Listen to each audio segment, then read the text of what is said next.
ಟೈಮಲ್ಲಿ ಅನಂತಮೂರ್ತಿ, ಆ ಟೈಮಲ್ಲಿ ಬನಜೆ ಗೋವಿಂದಾಚಾರ್ಯ, ಆ ಟೈಮಲ್ಲಿ SL ಭೈರಪ್ಪ ಗುರುಗಳು ಬೈತಾ ಇದ್ದಿದ್ದು, ಯಾಕೋ ಬದುಕಿದಿ, ಸತ್ತೋಗ್ಬಿಡ್ಬಾರ್ದೇನೋ, ಯಾಕೋ ನೀವೆಲ್ಲ ಭೂಮಿ ಮೇಲಿದ್ದೀರಿ. ಇವತ್ತಿನ ಥರ ಟಿ ವಿ ಸೀರಿಯಲ್ಗೆ ಹೋಗೋದೋ, ಸಿನಿಮಾಗೆ ಹೋಗೋದೋ, ಕಮರ್ಷಿಯಲ್ ಆಗೋದೋ, ಮಾಡಲಿಂಗೋ, ಏನೋ ಥರದ್ದೇನೋ ಅವಕಾಶ ಇಲ್ಲ. ಸುಳ್ಳು ಹೇಳಿದ ಮಾರನೇ ದಿನ ಸುಳ್ಳು ಹೇಳಿದ ತಪ್ಪಿಗೆ ನನಗೆ ಜಾಂಡೀಸ್ ಆಗಿಬಿಡುತ್ತೆ. ನೀವು ಯಾರು ಪರ್ಮನೆಂಟಾಗಿ ಇಟ್ಕೊಳ್ಳಲ್ಲ, ನಾವು ಅಂದ್ಬಿಡ್ತಾರೆ. ಫಸ್ಟ್ ಪರ್ಮನೆಂಟ್ ಅಂತ ಕರೆಸ್ಬಿಟ್ಟು ಆಮೇಲೆ ಪರ್ಮನೆಂಟ್ ಅಲ್ಲ ಅಂದ್ಬಿಡ್ತಾರೆ. ಈ ಜಗಳ ಒಬ್ಬರ ಮೇಲೆ ಒಬ್ರು ಕೆಸರು ಹಚ್ಚೋದು, ಸರ್ಕಾರ ಊರನ್ನು ವಿದ್ಯಾರ್ಥಿಗಳು ಬೈಯೋದು, ರಂಗಾಭ್ಯಾಸಿಗಳು ಸರ್ಕಾರವನ್ನು ನಿಲ್ಲಿಸೋದು. ನಾಗತಿಹಳ್ಳಿ ಚಂದ್ರಶೇಖರ್ ಅವರು ಸಿನಿಮಾ ಕರೀತಾರೆ ನನ್ನ. ಇದು ಇನ್ನೊಂದು ಹಂತ. ರಾಜ್ಕುಮಾರ್ ಮನೆಗೆ ಕರೆಸಿ ನನ್ನ ಬಟ್ಟೆ ಅಳತೆ ತೊಗೊಂಡು ಒಂದು ಪಿಕ್ಚರ್ ಮಾಡ್ಬೇಕಣೆ ನೀನು, ಜನ್ಮದ ಜೋಡಿಗೆ ಹೋಗ್ತೀನಿ. ತಾರುಣ್ಯಾವಸ್ಥೆಯಿಂದ ಯೌವನಕ್ಕೆ ಜಿಗಬೇಕಾದಂಥ ಒಂದು ಅಡಲಸೆನ್ಸ್ ಒಬ್ಬ ಹುಡುಗನಿಗೆ ಆ ಟೈಮಲ್ಲಿ ಲಂಕೇಶ, ಆ ಟೈಮಲ್ಲಿ ಅನಂತಮೂರ್ತಿ, ಆ ಟೈಮಲ್ಲಿ ಬನಜೆ ಗೋವಿಂದಾಚಾರ್ಯ, ಆ ಟೈಮಲ್ಲಿ SL ಭೈರಪ್ಪ, ಇವರೆಲ್ಲರೂ ನನಗೆ ಅದ್ಭುತವಾಗಿ ಕಾಣಕ್ಕೆ ಶುರು ಮಾಡ್ತಾರೆ. ಶಿವರಾಮ್ ಕಾರಂತರ ಮೂಕಜ್ಜಿ ಕನಸುಗಳು ಓದ್ಬಿಟ್ಟು ರೋಮಾಂಚಿತನಾಗ್ಬಿಡ್ತೀನಿ. ನನ್ನ ನವ್ವ ಫಲವತ್ತಾದ ಕಪ್ಪು ನೆಲ ಅಂತ ಲಂಕೇಶ ಬರೆದಾಗ ನನಗಿರೋದು ಬೆಳಗ್ಗೆ ಚೆನ್ನಾಗಿರೋ ಆರಾಮ ಅಮ್ಮ, ಆದರೆ ನನ್ನ ನವ್ವ ಫಲವತ್ತಾದ ಕಪ್ಪು ನೆಲ ಅಂತ ಲಂಕೇಶ. ಹಸಿರು ಪತ್ರದ ಹರವು, ಬಿಳಿಯ ಹೂ ಹಬ್ಬ, ಸುಟ್ಟಷ್ಟೂ ಕಸವು, ನೊಂದಷ್ಟೂ ಹೂ ಹಣ್ಣು, ಮಕ್ಕಳೊದ್ದರೆ ಅವಳ ಅಂಗಾಂಗ ಪುಲಕ. ಏನು ಅದ್ಭುತ ರೀ ಈ ಸಾಲುಗಳು. ತಾಯಿ ಬಗ್ಗೆ ಗ್ರಾಮೀಣ ಭಾಷೆಯಲ್ಲಿ ಇಷ್ಟು ಚೆನ್ನಾಗಿ ಎಕ್ಸ್ಪ್ಲೈನ್ ಮಾಡೋಕ್ಕೆ ಸಾಧ್ಯವ? ನನಗೆ ತುಂಬ ಅಷ್ಟ ಅನ್ಸುತ್ತೆ. KSನ ಅಷ್ಟೊತ್ತಿಗೆ ನಮ್ಮ ಯೌವನದ ತಾರುಣ್ಯಾವಸ್ಥೆಯಲ್ಲಿ ಹೆಂಗೆ ಹಾರ್ಮೋನ್ಸ್ ಬದಲಾಗ್ತವೆ, ಹಾಗೆ ಪ್ರೇಮದ ಉದಯದಲ್ಲಿ ನನಗೆ KSನ ಕಾವ್ಯ ಸಿಕ್ಬಿಡುತ್ತೆ. ಸಿರಿಗೆರೆಯ ನೀರಿನಲ್ಲಿ ಬಿರಿದ ತಾವರಿಯಲ್ಲಿ ತಂಪಾಗಿ ಕೆಂಪಾಗಿ ನಿನ್ನ ಹೆಸರು ಅಂತ, ಗುಡಿಯ ಗೋಪುರದಲ್ಲಿ ಮೆರೆವ ದೀಪಗಳಲ್ಲಿ ನಿನ್ನ ಹೆಸರು ಅಂತ, ಅಕ್ಕಿ ಆರಿಸುವಾಗ ನಿನ್ನ ನೆನಪು ಎಲ್ಲೆಲ್ಲಿ ಬರ್ತದೆ ಅಂತ ಹೇಳಿ ಎಷ್ಟು ಚೆನ್ನಾಗಿ ಬಣ್ಣಿಸ್ತಾಳೆ. ಆಮೇಲಿಂದ ಮೊದಲ ದಿನ ಮೌನ ಅಂತಾಳೆ KSನ. ಅದೇ ಥರ ಅಡಿಗರ ಕಾವ್ಯ ನಿಧಾನವಾಗಿ ಮಲೆಗಟ್ಟ ಸೋಪಾನ ಕೆಳಪಟ್ಟಿಯಲ್ಲಿ ಉರುಳು ಮೂರೇ ಉರುಳು ಕಡಲ ಕುದಿತದ ಎಣ್ಣೆ ಕೊಪ್ಪರಿಗೆಗೆ. ಏನು ಚಂದ. ಒಂದು ಜನ್ಮವನ್ನು ಜನ್ಮಿಸುವ ಬಗೆಯನ್ನು ಮಲೆಗಟ್ಟ ಸೋಪಾನ ಕೆಳಪಟ್ಟಿಯಲ್ಲಿ ಹೆಣ್ಣಿಗೆ ಹೋಲಿಸಿ, ಉರುಳು ಮೂರೇ ಉರುಳು ಜನನ, ಕಡಲ ಕುದಿತದ ಎಣ್ಣೆ ಕೊಪ್ಪರಿಗೆಗೆ. ಇಡೀ ಜಗತ್ತು ಹಿಂಗೆ ಬದುಕಿದೆ ಇಲ್ಲಿ. ಇಡೀ ಜಗತ್ತು ಕುದಿತಾ ಇದೆ. ಕೊಪ್ಪರಿಗೆ ಎಲ್ಲರೂ ನಾಶ ಮಾಡಾಕ್ಬಿಡ್ತು. ಹುಷಾರು ಇಲ್ಲಿ ಬದುಕಬೇಕಾದ್ರೆ. ಈ ಥರದ ಬೇರೆ ಬೇರೆ ರೂಪಕಗಳು, ಕಾವ್ಯಗಳು, ಉಪಮೆಗಳು, ಅಲಂಕಾರಗಳು ಒಬ್ಬ ಸಾಧಾರಣ ಹಳ್ಳಿ ಹುಡುಗಂಗೆ, ಅದು ಆಗ್ತಾನೆ ನನ್ನ PUC ಸೇರಿಸ್ಬಿಟ್ಟು ನಾನು CBZ ರಸಪ್ರಾಮ ಅಂತ ಬರಿತಾ ಇದ್ದೆ, ಕನ್ನಡದಲ್ಲಿ ಬರಿತಾ ಇದ್ದೆ. ರಸಾಯನಶಾಸ್ತ್ರ, ಸಸ್ಯಶಾಸ್ತ್ರ, ಪ್ರಾಣಿಶಾಸ್ತ್ರ ಮತ್ತು ಮನೋವಿಜ್ಞಾನ ಅಂತ. ನಾನು CBZP ಸ್ಟೂಡೆಂಟು. ಮೊನ್ನೆ MBA, P ಅಂದರೆ ಸೈಕಾಲಜಿ, ಮನೋವಿಜ್ಞಾನ. ನಾನು ಅವಾಗ ಸೈನ್ಸಲ್ಲಿ ಇರಲಿಲ್ಲ, ಸೈನ್ಸಲ್ಲಿತ್ತು ನಮಗದು. ಮತ್ತು ಇದು BSc ಮೊದಲ ವರ್ಷದ ವಿದ್ಯಾರ್ಥಿ ಆಗುವಷ್ಟೊತ್ತಿಗೆ ರಂಗಭೂಮಿಯ ಬೇರೆ ಬೇರೆ ಬೇರೆ ಬೇರೆ ತಿಳಿವುಗಳು ಬರೋಕ್ಕೆ ಶುರುವಾಗುತ್ತೆ ನನಗೆ. ಅದು ನಾಟಕ, ಇನ್ನಷ್ಟು ನಾಟಕದ ಹುಚ್ಚು ಜಾಸ್ತಿ ಆಗುತ್ತೆ. ರಾತ್ರಿ ಮಲಗಿದ್ರು ಎಲ್ಲರೂ ಯಾರು ತಮಟೆ ಹೊಡೆದ್ಬಿಟ್ರೆ ಪಟ್ ಅಂತ ಅಲ್ಲಿಗೆ ಹೋಗ್ಬೇಕು ಅಂತ ಅನಿಸುತ್ತೆ. ಎಲ್ಲಿ ನೋಡಿದ್ರು ನಾಟಕ ಬೇಕು ಅಂತ. ಎಲ್ಲಿ ನೋಡಿದ್ರೆ ಕಂಪ್ನಿ ನಾಟಕ ನೋಡ್ತಿದ್ದೆ, ಆಧುನಿಕ ನಾಟಕ ನೋಡ್ತಿದ್ದೆ, ಬೀದಿ ನಾಟಕ ನೋಡ್ತಿದ್ದೆ. ನಾಟಕ ನೋಡಿ ಈ ಶಿಬಿರದಲ್ಲಿ ಮೊದಲ ಬಾರಿಗೆ ಅಶೋಕ್ ಭದ್ರದಿನಿ ಅವರು ಡೈರೆಕ್ಟ್ ಮಾಡಿದ್ದು ನಮ್ಮ ಗುರುಗಳು. ಆಗ್ತಾನೆ ಎನರ್ಜಿ ಮುಗಿಸ್ಕೊಂಡ್ಬಂದಿದ್ರು. P ಲಂಕೇಶರ ಸಂಕ್ರಾಂತಿ ಮತ್ತು S ಮೂರ್ತಿಯವರ ದನಿಲದವರು ನಾಟಕದಲ್ಲಿ ಪಾತ್ರ ಮಾಡ್ತೀನಿ. ಲಂಕೇಶ ಸಂಕ್ರಾಂತಿಯಲ್ಲಿ ಪುಟ್ಟ ಪಾತ್ರ ಮಾಡ್ತೀನಿ. ದನಿಲದವ್ರಿಗೆ ನಾನೇ ನಾಯಕನ ಪಾತ್ರ ಕರೆಸ್ಕೊಂಡಿರ್ತಾರೆ. ಬಟ್ ನಾನಾಗ ಕೆಟ್ಟ ನಟ ಆಗಿರ್ತೀನಿ. ಆ್ಯಕ್ಚುಲಿ ನಂಗೆ ಚೆನ್ನಾಗಿ ನೆನಪಿದೆ, ನಮ್ಮ ಗುರುಗಳು ಬೈತಾ ಇದ್ದಿದ್ದು, ಯಾಕೋ ಬದುಕಿದಿ, ಸತ್ತೋಗ್ಬಿಡ್ಬಾರ್ದೇನೋ, ಯಾಕೋ ನೀವೆಲ್ಲ ಭೂಮಿ ಮೇಲಿದ್ದೀರಿ ಅಂತ. ಅವ್ರ ಬೈಗಳೆಲ್ಲ ಜ್ಞಾಪ ಇಟ್ಕೊಂಡಿದ್ದೀನಿ. ನಾನು ಇವತ್ತು ಹೊಸ ಹುಡುಗರಿಗೆ ಅದನ್ನೆಲ್ಲ ಬೈತಾ ಇರ್ತೀನಿ. ಯಾಕೋ ಇನ್ನೂ ಬದುಕಿದಿ, ಆತ್ಮಹತ್ಯೆ ಮಾಡ್ಕೊಳ್ಳಲ್ವೇನೋ ಅಂತ. ಅಂದ್ರೆ ಆತ್ಮಹತ್ಯೆ ಮಾಡ್ಕೊ ಅಂತಲ್ಲ, ಜಾಗೃತ ಅದು. ನನ್ನ ಮಗನೇ ಸಾಯ್ಬೇಡ, ಅದ್ರ ಮುಂಚೆ ಚೆನ್ನಾಗಿ ಕಲಿ ಮಾಡು ಅಂತೆಲ್ಲ. ನಾನು ಏನೇನು ಬೈತೇನೆ ಅಷ್ಟು ನಮ್ಮ ಗುರುಗಳು ಪ್ರೇರಿತವಾದ್ದು. ಬಟ್ ಮಂಡ್ಯದವನಾದ್ರಿಂದ ನಮ್ಮ ಗುರುಗಳಿಗಿಂತ ಚೆನ್ನಾಗಿ ಬೈತೀನಿ, ಸ್ವಲ್ಪ ಜಾಸ್ತಿ ಬೈತೀನಿ. ಮತ್ತು ನನ್ನ ಬೈಗುಳುಗಳಲ್ಲಿ ಆ ಬೈಬೇಕಾದ್ರೆ ನನಗೂ ಒಂದು ಹಿತ ಇರುತ್ತೆ, ಬೈಸ್ಕೊಳೋರ್ಗೂ ಒಂದು ಹಿತ ಆಗುತ್ತೆ ಅಂತ 20 ವರ್ಷ ಆದಮೇಲೆ ಅವ್ರಿಗೆ ಗೊತ್ತಾಗುತ್ತೆ. ನನ್ನ ಕರ್ತ ಬಂದು, ಸರ್ ನನ್ನ ಹಳ್ಳಿ ಸ್ಟೂಡೆಂಟ್ಸ್ ಎಲ್ಲ, ಸರ್ ಚೆನ್ನಾಗಿ ಬೈತಾಯಿರಿ, ಒಂದು 2 ಸರಿ ಬೈದು ಬಿಡಿ ಸರ್, ಬೈಸ್ಕೊಂಡು ಹೊಟ್ಟೋಗ್ಬಿಡ್ತೀನಿ ಅಂತಾರೆ. ನನಗೆ ಅಷ್ಟೊತ್ತು ಮರ್ತೋಗಿರುತ್ತೆ. ನಾನೆಲ್ಲಿ ಬೈದೆ, ಸುಮ್ಮನೆ ಆಪಾದನೆ ಮಾಡ್ತೀರಿ ನನ್ನ ಮೇಲೆ ಅಂತೀನಿ. ಇಲ್ಲ ಸರ್, ಸಿಕ್ಕಾಪಟ್ಟೆ ಬೈತಾಯಿದ್ರಿ ನೀವು, ನನಗೆ ಸ್ವಲ್ಪ ಬೈದಿಲ್ಲ ಅಂತ ಹೇಳ್ತಾರೆ. ಸಂತೋಷ ಪಟ್ಕೊಂಡು ಈಗಲೂ ಬಂದು ಹೋಗ್ತಾರೆ. 25 ವರ್ಷಗಳಿಂದ ನಾನು ವರ್ಕ್ಶಾಪ್ ಮಾಡಿರೋಂಥ ಸ್ಟೂಡೆಂಟ್ಸ್ ಈಗಲೂ ಬಂದು ಮಾತಾಡಿಸಿ ಚಟುವಟಿಕೆ ಮಾಡಿ ಹೋಗ್ತಾರೆ. ಅಂದರೆ ಬೈಗುಳುಗಳು ಕೂಡ ಭಾಷೆಯ ಒಂದು ಪ್ರಮುಖವಾದಂಥ ಸಾಧನ, ಭಾಷೆ ವೃದ್ಧಿಯಾಗೋಕ್ಕೆ, ಬದುಕೋದಕ್ಕೆ ಅಂತ ನನಗೆ ಚೆನ್ನಾಗಿ ಅರ್ಥ ಆಗಿರುತ್ತೆ ಅಷ್ಟೊತ್ತಿಗೆ. ಆಮೇಲೆ ಈ ನಾಟಕ, ಈ ಎಕ್ಸ್ಪೀರಿಯೆನ್ಸು ಇಲ್ಲಿ ನೋಡಿದ್ದು ಮಾಡಿದ್ದು ಎಲ್ಲ ಅಲ್ಲಿಂದ ಆಚೆಗೆ ಮಂಡ್ಯದಲ್ಲಾಗೋ ಎಲ್ಲ ನಾಟಕಗಳಲ್ಲೂ ಇರ್ತೀನಿ, ಎಲ್ಲ ಚಟುವಟಿಕೆಗಳು ಇರ್ತೀನಿ, ಪೋಸ್ಟ್ ಅಂಟಿಸ್ತೀನಿ, ಮೇಕಪ್ ಮಾಡ್ಕೋತೀನಿ ಎಲ್ಲ. 21 ದಿನಗಳ ಶಿಬಿರ ನನ್ನನ್ನು ಪೂರ್ಣ ಬದಲಾದ ಮನುಷ್ಯನಾಗಿ ಮಾಡುತ್ತೆ. ಒಂದು ದಿವಸನೂ ಶಿಬಿರದಲ್ಲಿ ಲೇಟಾಗಿ ಹೋಗಲ್ಲ, ಒಂದು ದಿವಸನೂ ಶಿಬಿರಕ್ಕೆ ಆಬ್ಸೆಂಟ್ ಆಗಲ್ಲ. ಇರುವ ಅಷ್ಟೂ ಗಳಿಗೆಗಳು ನಮ್ಮ ಗುರುಗಳು ಯಾರು ಏನು ಹೇಳ್ಕೊಟ್ರು ಅಷ್ಟನ್ನು ಹೀರ್ಕೊಳ್ಳೋ ಪ್ರಯತ್ನ ಮಾಡ್ತೀನಿ. ಅಶೋಕ್ ಭದ್ರದಿನಿ ಅವ್ರ ಊರಿಗೆ ಹೋದ್ಮೇಲೆ ಆ ಮಂಡ್ಯ ರಮೇಶ್ ಅನ್ನೋ ಹುಡುಗನ ಒಂಚೂರು ಹುಷಾರಾಗಿ ನೋಡ್ಕೊಂಡು ಬೆಳೆಸ್ರಿ. ಅವನು ಅವಾಗ KS ರಮೇಶ ಅಂತ ನನ್ನ ಹೆಸರಾಗಿರುತ್ತೆ. ಆ ಹುಡುಗ ಮುಂದೆ ಏನೋ ಆಗ್ತಾನೆ, ಒಳ್ಳೇದಾಗ್ತಾನೆ, ಅವ್ನಿಗೆ ಒಂಚೂರು ಅವ್ನು ಉಳಿಸ್ಕೊಳ್ಳಿ, ಭಾಳ ಅದ್ಭುತವಾದ ಮನುಷ್ಯ ಅವನು ಅಂತ ಹೇಳ್ಬಿಟ್ಟು ಹೋಗ್ತಾರೆ. 30 ಬೈತಾ ಇದ್ದವರು ಪತ್ರದಲ್ಲಿ ಬರಿಬೇಕಾದ್ರೆ ಒಳ್ಳೇದು ಬರೆದಿರ್ತಾರೆ. ತುಂಬ ಒಳ್ಳೆ ಗುರು, ಹಿಂದೆ ಒಳ್ಳೆ ಮಾತಾಡ್ತಾ ಇರ್ತಾರೆ ಯಾವಾಗಲೂ. ನನಗೆ ಅದು ಭಾಳ ಖುಷಿ ಆಗುತ್ತೆ. ಸೀರಿಯಸ್ ಆಗಿ ತೊಗೊಂಡ್ಬಿಡ್ತೀನಿ.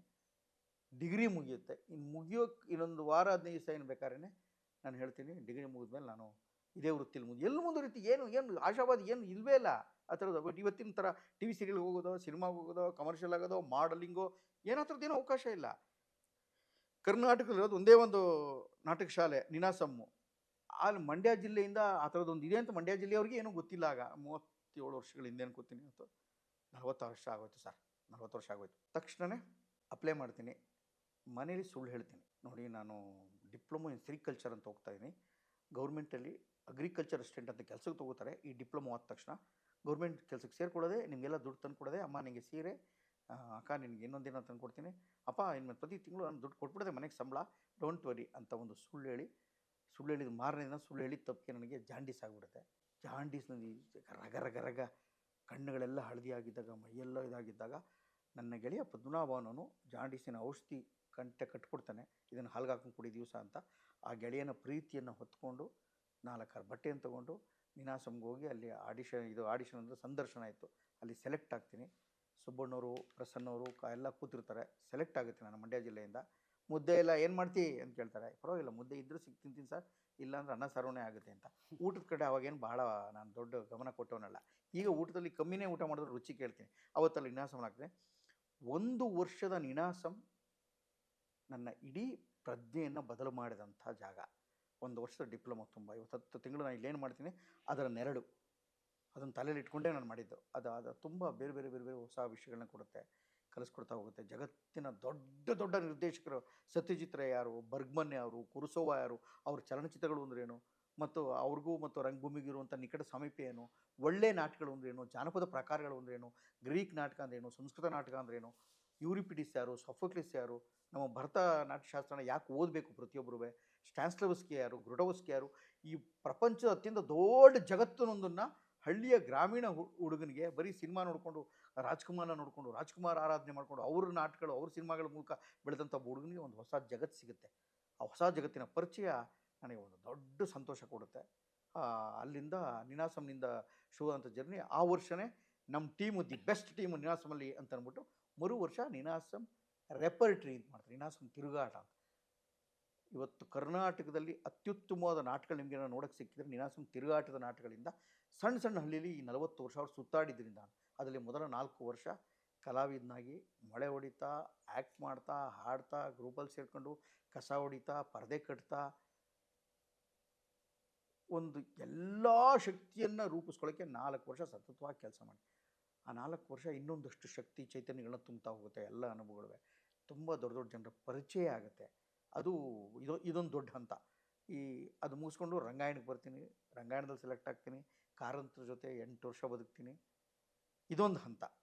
ಇದಾದಮೇಲೆ ರಂಗಾಯಣದಲ್ಲಿ ಕಾರಂತರ ಜೊತೆ ಬಂದಾಗ 300 ಜನ ಇಂಟರ್ವ್ಯೂಲಿ ಮೊದಲನೇ ಹೆಸರಾಗಿ ನಂದು ಹೆಸರಾಗಿರುತ್ತೆ. ಮೊದಲನೇ ಹೆಸರೇ ಮಂಡ್ಯ ರಮೇಶ್ ಅಂತ ಆಗಿರುತ್ತೆ. ನಾನು ಇಲ್ಲಿ ಸೆಲೆಕ್ಟ್ ಆಗಿ ಅತ್ಯುತ್ತಮವಾದ 25 ಜನ ಕಲಾವಿದರ ಜೊತೆ ಇಲ್ಲಿ ಬದುಕು. ದುಡ್ಡು ಸಿಗುತ್ತೆ, ಆ್ಯಕ್ಟು ಮಾಡ್ಬೋದು, ಯಾರಿಗೆ ಬೇಡ, ನಂಗೆ ಬೇಕಾಗಿದೆ ಅದು, ಆರಾಮಾಗಿ ಮಾಡ್ತಾ ಹೋಗ್ತೀನಿ. ಆಗಲೂ ಏನು ಸಿನಿಮಾ ಹುಚ್ಚಿಲ್ಲ. ಕಾರಂತರು ಒಂದಷ್ಟು ವರ್ಷ ಹೋದ್ಮೇಲೆ ಅವರ ಅಸ್ಥಿರ ಭಾವದಿಂದ ಇಲ್ಲಿ ಒಂದಷ್ಟು ಜನ ಕಲಾವಿದರು ಸಾಕು, ಎಲ್ಲರೂ ಏನು ಬೇಕಾಗಲ್ಲ, ಹಾಗೆ ಏನಕ್ಕೆ ನಿಮ್ಗೆ ಯಾರು ಪರ್ಮನೆಂಟಾಗಿ ಇಟ್ಕೊಳ್ಳಲ್ಲ, ನಾವು ಅಂದ್ಬಿಡ್ತಾರೆ. ಫಸ್ಟ್ ಪರ್ಮನೆಂಟು ಅಂತ ಕರೆಸ್ಬಿಟ್ಟು ಆಮೇಲೆ ಪರ್ಮನೆಂಟ್ ಅಲ್ಲ ಅಂದ್ಬಿಡ್ತಾರೆ. ಅಯ್ಯೋ ಏನಪ್ಪ ಮಾಡೋದು. ಅಷ್ಟೊತ್ತಿಗಾಗಲೇ ನಾನು ಪ್ರೀತಿ ಮಾಡ್ತಾ ಇರ್ತೀನಿ. ಮದುವೆ ಆಗಿರುತ್ತೆ, ಮಗಳು ಹುಟ್ಟುಬಿಟ್ಟಿದ್ದಾಳೆ. ರಂಗಾಯಣ ಚೆನ್ನಾಗಿ ನಡೆಯಲ್ಲ, ಮುಚ್ಚೋಗುತ್ತೆ ಅನ್ನೋ ಭಾವ. ನನಗಲ್ಲಿ ಕೆಲಸ ಮಾಡೋಕ್ಕೆ ಆಗ್ತಾಯಿಲ್ಲ, ಅಂದರೆ ಅಸ್ಥಿರ ಭಾವದಲ್ಲಿ ಕೆಲಸ ಮಾಡೋಕ್ಕಲ್ಲ ಆಗ್ತಾಯಿಲ್ಲ. ಯಾರೂ ಕೆಲಸ ಚೆನ್ನಾಗಿ ಮಾಡ್ತಾ ಇರಲ್ಲ. ಆಗ ಒಂದಷ್ಟು ದಿನ ಗ್ಯಾಪ್ ಆಗೋಗಿತ್ತು. ಬರೀ ಜಗಳ, ಒಬ್ಬರ ಮೇಲೆ ಒಬ್ಬರು ಕೆಸರು ಹಚ್ಚೋದು, ಸರ್ಕಾರ ಊರಿನ ವಿದ್ಯಾರ್ಥಿಗಳು ಬೈಯೋದು, ರಂಗಾಭ್ಯಾಸಿಗಳು ಸರ್ಕಾರವನ್ನು ನಿಲ್ಲಿಸೋದು, ಬರೀ ಗಲಾಟೆ.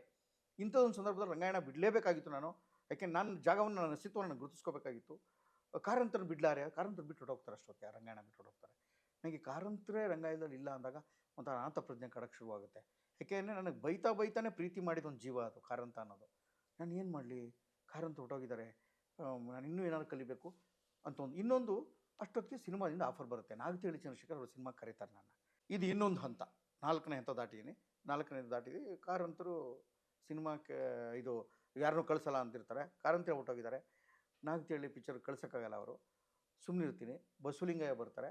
ಅವ್ರ ಟೈಮ್ನಲ್ಲಿ ಆಕಸ್ಮಿಕವಾಗಿ ನಾಗಾಭರಣ ಒಂದು ದಿವಸ ನನ್ನ ರಿಹರ್ಸಲ್ ತುಣುಕೊಂದನ್ನು ನೋಡ್ತಾರೆ ನಾಗಾಭರಣ. ನಾನು ಕಂಸಾಳೆ ಪ್ಲೇಯರ್, ನಾನು ಕಂಸಾಳೆ ಕಲ್ತಿದ್ದೀನಿ, ಕಂಸಾಳೆ ಮಾದೇವನ ಹತ್ರನೇ ಕಂಸಾಳೆ ಮಾಡ್ತಾ ಇರ್ಬೇಕಾದ್ರೆ ಹುಡುಗನ ಕರೆಸ್ರಿ, ನಮ್ಮ ಹುಡುಗರು ಯಾರು ಹೇಳಿರಲ್ಲ, ಆಮೇಲೆ ಗೊತ್ತಾಗುತ್ತೆ ನಮ್ಮ ಹುಡುಗರು ಹೇಳಿಲ್ಲ ಅಂತ ಅಂದ್ಬಿಟ್ಟು ನನಗೆ. ರಾಜ್ಕುಮಾರ್ ಮನೆಗೆ ಕರೆಸಿ ನನ್ನ ಬಟ್ಟೆ ಅಳತೆ ತೊಗೊಂಡು ಒಂದು ಪಿಕ್ಚರ್ ಮಾಡ್ಬೇಕಣೆ ನೀನು.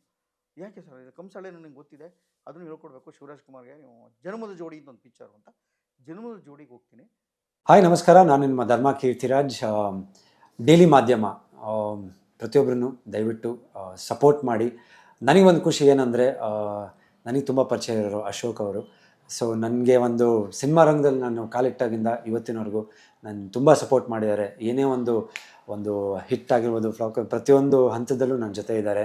ಸೊ ಇವತ್ತು ಬಿಗ್ ಬಾಸ್ ಮನೆಯಿಂದ ಬಂದ ಮೇಲೆ ತುಂಬ ಪ್ರೀತಿಯಿಂದ ಒಂದು ಇಂಟರ್ವ್ಯೂ ತೊಗೊಂಡಿದ್ದಾರೆ. ಇವರೆಲ್ಲ ಬಂದು ಯೂಟ್ಯೂಬ್ ಚಾನಲ್ಸಲ್ಲಿ ಎಲ್ಲೂ ಇರಲಿಲ್ಲ, ಬಟ್ ಇವರು ಪತ್ರಿಕಾ ಮತ್ತು ಮಾಧ್ಯಮದಲ್ಲಿ ಇದ್ದಿದ್ದವರು. ಸೊ ಇವರು ಇದನ್ನು ಸ್ಟಾರ್ಟ್ ಮಾಡಿದ್ದಾರೆ. ಸೊ ನಿಮ್ಮ ಸಪೋರ್ಟು, ನಿಮ್ಮ ಆಶೀರ್ವಾದ ಸದಾ ಇರಲಿ. And very proud of them. ಯಾಕಂದರೆ ಅವ್ರ ಪ್ರೊಫೆಷನ್ನ ಏನಿದೆಯೋ ಅದನ್ನೇ ಕಂಟಿನ್ಯೂ ಮಾಡಿ ಇದರಲ್ಲೂ ಒಂದು ಸಾಧನೆ ಮಾಡಬೇಕಂತಿದ್ರೆ. ಸೊ ನಿಮ್ಮ ಆಶೀರ್ವಾದ, ಸಪೋರ್ಟ್ ಸದಾ ಇರಲಿ ಅಂತ ಕೇಳ್ಕೊತೀನಿ. Thank you.